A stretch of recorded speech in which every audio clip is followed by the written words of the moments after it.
Hello दोस्तों, आज हम लोग पढ़ने जा रहे हैं नेपोलियन बोनापार्ट। नेपोलियन बोनापार्ट एक महान सेना नायक है, ठीक ना। नेपोलियन बोनापार्ट अपने कार्य के लिए विश्व में विख्यात है। विश्व में क्या है तो जाने जाते हैं। अब देखेंगे नेपोलियन बोनापार्ट का जन्म कहाँ हुआ और इनका कार्य क्या है उस चीज़ के। तो नेपोलियन बोनापार्ट का जन्म 1769 ईस्वी में कहा तो कोर्सिका द्वीप। 15 अगस्त 1769 ईस्वी में कहा हुआ तो कोर्सिका द्वीप में, ठीक है। जिस वर्ष कोर्सिका द्वीप पहले क्या था तो कोर्सिका द्वीप पहले जिनेवा का अंदर में था। क्या था तो जिनेवा के अंदर में था। जिनेवा ने इन्हें फ्रांस के हाथों बेच दिया। जिनेवा ने इसे फ्रांस के हाथों बेच दिया, ठीक ना। नेपोलियन बोनापार्ट का शिक्षा कहाँ तो फ्रांसी में हुआ। कहाँ हुआ तो फ्रांसी में हुआ, एक आर्मी स्कूल में, ठीक है। क्या हुआ तो एक आर्मी स्कूल में हुआ। इनके पिता का क्या नाम था तो चार्ल्स बोनापार्ट। इनके पिता का क्या नाम था तो चार्ल्स बोनापार्ट, ठीक है। नेपोलियन बोनापार्ट फ्रांस का क्या था, फ्रांस की क्रांति हो रहा है उसमें, यानी 1785 में इन्होंने क्या तो यानी लेफ्टिनेंट सेकेंड में नियुक्ति हुआ। नेपोलियन बोनापार्ट 1785 ईस्वी में लेफ्टिनेंट सेकेंड में नियुक्ति हुआ, ठीक ना।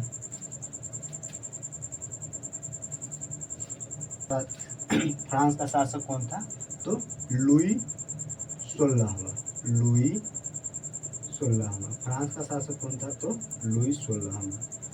जब लुई 16वां की मृत्यु होगी तो वहाँ के सत्ता व्यवस्था क्या हुआ तो गड़बड़ा गया, ठीक ना।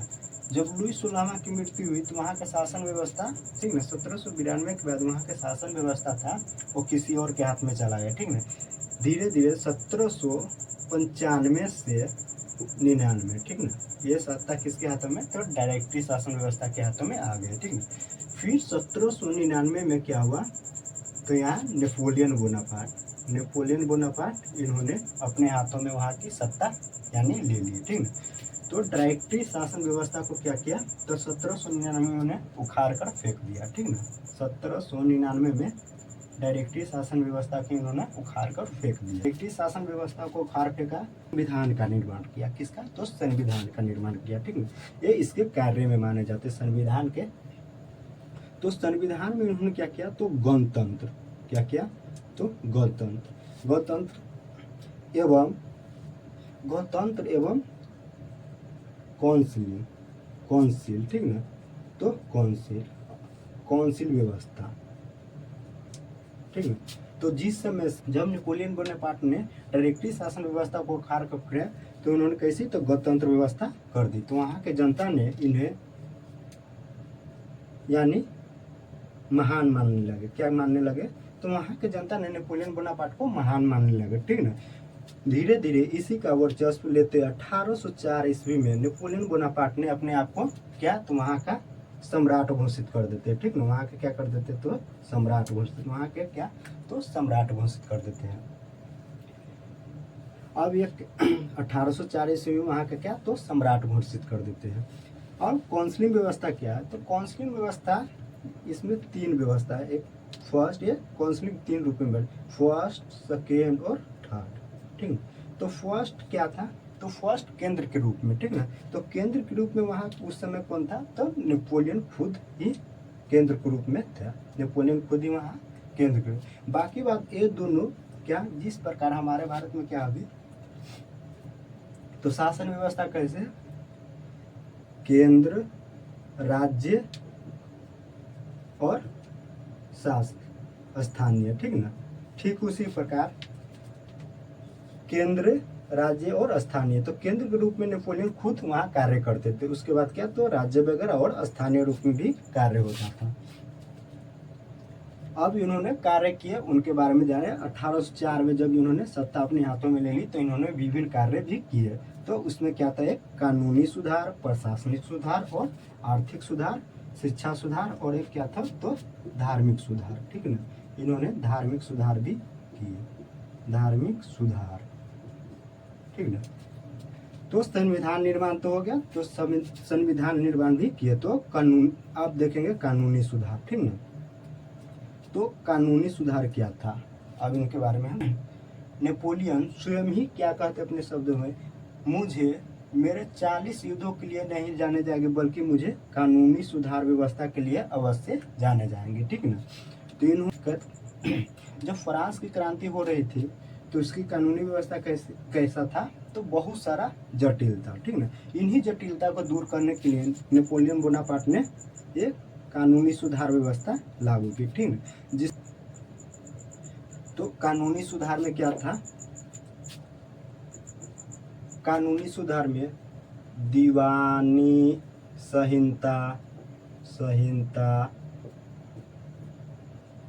दीवानी न्याय, और सबसे प्रमुख क्या था, तो दीवानी न्याय, दीवानी संहिता, दीवानी न्याय, और सबसे प्रमुख 5 संहिता थे, और सबसे प्रमुख उसमें क्या थे, तो सिविल कोड,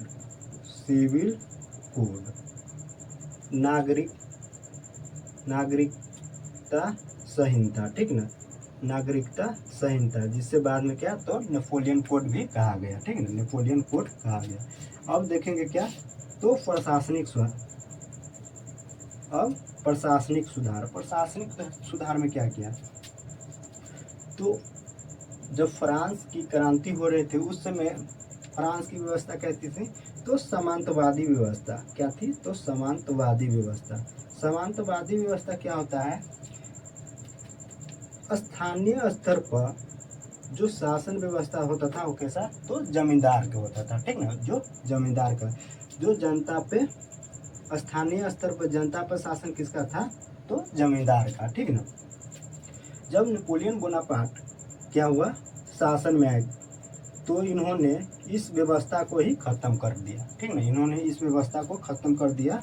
और जो कर वगैरह भी हुआ करता था, यानी तो पहले जनता किसको देता था, सामंत को, ठीक ना, सामंत को देते थे, ठीक ना। फिर सामंत किसको देते थे, तो वहाँ का जो शासक वगैरह होगा उन्हीं को देते थे, ठीक ना, वो उन्हीं को देते थे। इन्होंने इस व्यवस्था को खत्म करके डायरेक्ट कर वगैरह भी अगर जनता देता था तो किन्हें देता था, वहाँ का डायरेक्ट किन्हें, तो केंद्र में देता था। ये डायरेक्ट कहाँ, तो केंद्र में देता था, ये स्थानीय स्तर पर नहीं देता था, ठीक ना। नेपोलियन ने कर वगैरह के लिए आर्थिक सुधार में क्या, आर्थिक व्यवस्था में इन्होंने सुधार किए, डायरेक्ट कहाँ, तो इन्होंने कर केंद्र में दिया। कर व्यवस्था के लिए उन्होंने क्या किया, तो करा व्यवस्था किया, ठीक ना। कर व्यवस्था के लिए क्या क्या किया, तो करा व्यवस्था किया। करा व्यवस्था इसलिए कि डायरेक्ट वह कर कहाँ जाए, तो केंद्र में जाए, ठीक ना, डायरेक्ट वो कर कहाँ जाए, तो केंद्र में जाए, ठीक ना। अब देखेंगे इसका आर्थिक सुधार। और आर्थिक सुधार में क्या, आर्थिक सुधार के लिए नेपोलियन ने बहुत सारा कार्य किए। क्या किए, तो सबसे पहले कृषि देखेंगे क्या, तो कृषि के लिए जो भूमि वगैरह जो बंजर होता था उसे क्या, तो इन्होंने उपजाऊ के लिए काम किए। कृषि वगैरह बंजर भूमि को उपजाऊ बनाने की कोशिश की, ठीक ना। उसके बाद किए क्या किया, व्यापार, ठीक ना, व्यापार को बढ़ावा दिया, ठीक ना, व्यापार को क्या किया, तो बढ़ावा दिया। और व्यापार को बढ़ावा देने के लिए इन्होंने क्या किया, तो सड़क मार्गों का भी निर्माण कराया। क्या किया, तो सड़क मार्गों का भी निर्माण कराया। और इन्होंने क्या किया, आर्थिक सुधार के लिए जुआ और सट्टेबाजी को हटवाया, ठीक ना, जुआ और सट्टेबाजी को हटाया। आर्थिक सुधार के लिए इन्होंने व्यवसायिक स्कूल भी खोले, ठीक ना, व्यवसायिक क्या किया, तो स्कूल वगैरह भी वहाँ खोले, ठीक ना, व्यवसायिक स्कूल खोले। अब देखेंगे शिक्षा सुधार। तो शिक्षा सुधार के लिए नेपोलियन क्या किया, नेपोलियन ने प्राथमिक, माध्यमिक, ठीक ना, माध्यमिक एवं उच्च स्तरीय स्कूल की स्थापना की, ठीक ना। और इस स्कूल में जो दाखिल होते थे टीचर यानी शिक्षक, वो प्रतियोगिता परीक्षा देकर, स्कूल में जो टीचर वगैरह दाखिल होते थे वो इंट्रांस एग्जाम पास करके ही होते थे, ठीक ना। इंट्रांस एग्जाम पास करके ही इसमें दाखिल होते थे। इन्होंने शिक्षा के लिए यूनिवर्सिटी ऑफ फ्रांस की भी स्थापना की, ठीक ना। यूनिवर्सिटी ऑफ फ्रांस की भी स्थापना की। इन्होंने नए सेशन यानी सत्र की भी शुरुआत की। कौन? तो नेपोलियन ने, ठीक ना, शिक्षा सुधार में। और देखेंगे क्या, तो इसका धार्मिक सुधार में नेपोलियन को कहा जाता है, नेपोलियन धर्मनिरपेक्ष था। क्या था? तो धर्मनिरपेक्ष। इन्होंने पोप और चर्च, ठीक ना, पोप और चर्च दोनों धर्म को क्या किया, तो अपने देश में यानी दोनों को सम्मान दिया। अपने देश में पोप और चर्च दोनों को सम्मान दिया। पोप के साथ तो इन्होंने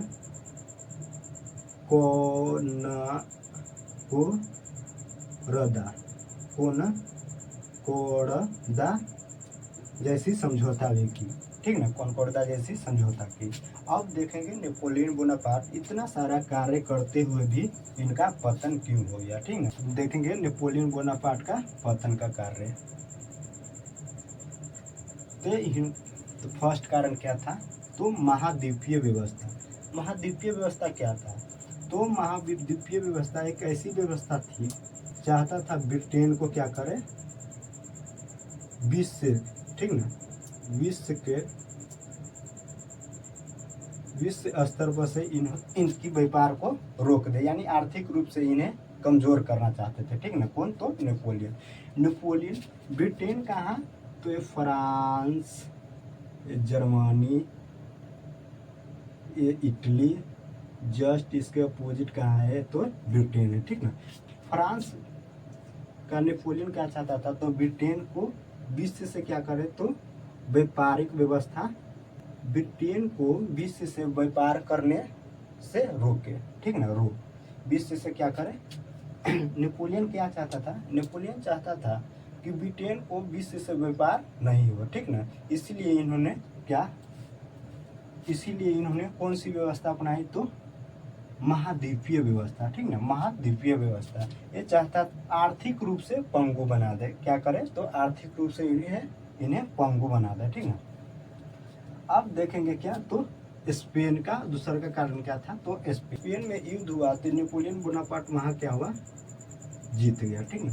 जीतते ही वहां का में अपने भाई को वहां का राजा बना दिया। अपने भाई को जब राजा बनाया नेपोलियन बोनापार्ट, तो वहां के जनता में राष्ट्रवाद का भावना जागा।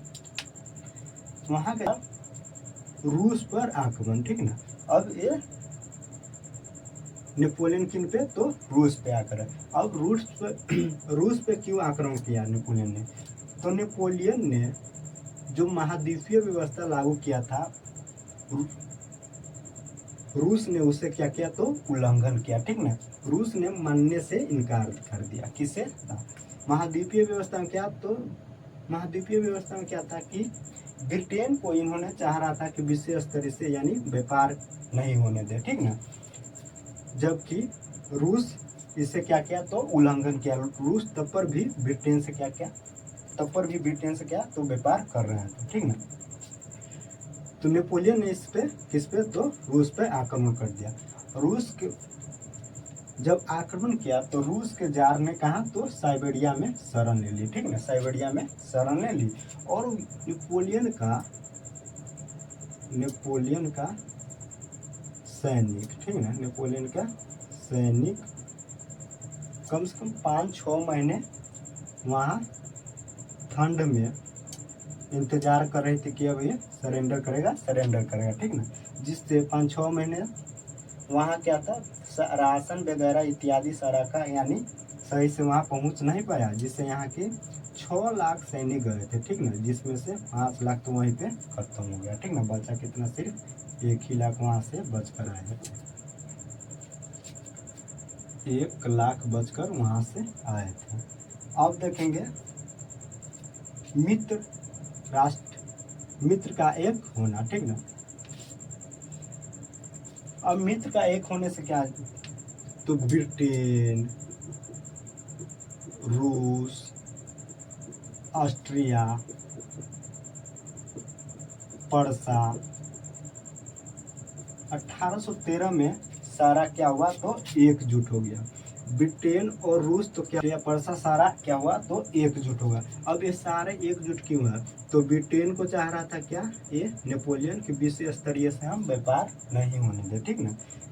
तो ये ब्रिटेन तो एक हुआ, और ठीक इसी के बाद यानी इसी का विश्व के महाद्वीपीय व्यवस्था को, तो ये दोनों एकजुट हो गया। अब ऑस्ट्रेलिया और पर्सा एकजुट क्यों हुआ इसमें, तो ऑस्ट्रेलिया और पर्सा उस समय यूरोप में क्या था, तो यूरोप में क्या था, तो एक अच्छी शासन प्रशासन व्यवस्था वाला यानी व्यवस्था वाला मानी जाती थी, जो नेपोलियन उस समय क्या हो रहा था, धीरे धीरे यानी उभर रहा था, जिससे के कारण ऑस्ट्रेलिया और पर्सा बंद यानी मित्र की स्थापना की, ठीक ना, एक मित्र की स्थापना की।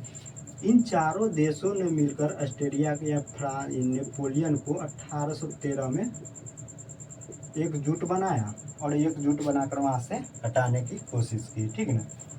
फिर हटा तो दिया, फिर कुछ दिन के लिए नेपोलियन बोनापार्ट यहाँ आए, फिर इसको यानी इन सभी को क्या हुआ, ये मालूम चला, ठीक ना। तो 1815 में इसे पूरी तरह से यहाँ से समाप्त कर कहाँ भेज देता है, तो हेलेना द्वीप पे। कहाँ, तो सेंट हेलेना द्वीप पे कहाँ है, तो ऑस्ट्रेलिया, दक्षिणी अमेरिका, और क्या है, अफ्रीका, ठीक ना। इन दोनों के बीच क्या है, तो दक्षिणी अटलांटिक महासागर, यहीं पे क्या है, तो हेलेना द्वीप, सेंट हेलेना द्वीप, यहीं पे से यानी कैद कर देते हैं। 1821 को इसका यहीं पे मृत्यु हो जाता है। 1815 में इसे हटाकर 1815 में इसे सेंट हेलेना द्वीप पर रख देते हैं, और 6 साल बाद इसका यहाँ पे क्या हो जाता है, तो मृत्यु हो जाता है। अब देखेंगे दूसरा का क्या हुआ। अब छठा, नौसेना की दुर्बलता। नौसेना की दुर्बलता, ठीक है ना। नेपोलियन का पतन का एक कारण और था, नेपोलियन का पतन का एक और कारण क्या था, तो नौसेना की दुर्बलता। एक तो महाद्वीपीय व्यवस्था में किससे लड़ रहा था, तो ब्रिटेन से हार चुका था, और किससे, यहाँ पे रूस से। तो रूस से 6 लाख सैनिक में से 5 लाख तो यही गंवा बैठे थे, बचा कितना था, तो ये ले होता, जिससे नेपोलियन की नौसेना के क्या तो दुर्बलता मानी जाती है, जिससे नेपोलियन की नौसेना की दुर्बलता मानी जाती है। अब देखेंगे 7वां क्या था, तो निरंतर युद्ध। निरंतर युद्ध से वहाँ की उसकी सेना को क्या, तो उसकी सेना को आराम करने की मौका वगैरह उतना नहीं मिला, लगातार युद्ध करना ही इसके पतन का एक कारण बना, ठीक है। अब नेपोलियन का मृत्यु कब, तो 1815 में ये मित्र राष्ट्रों ने 1815 में ये मित्र राष्ट्रों ने इसे हटाकर कहाँ, तो सेंट हेलेना पर भेज देते हैं। सेंट हेलेना पर इनकी मृत्यु कब, तो 1821 में 6 साल बाद इनकी मृत्यु हो जाती है। 5 जून 1821 की इसकी मृत्यु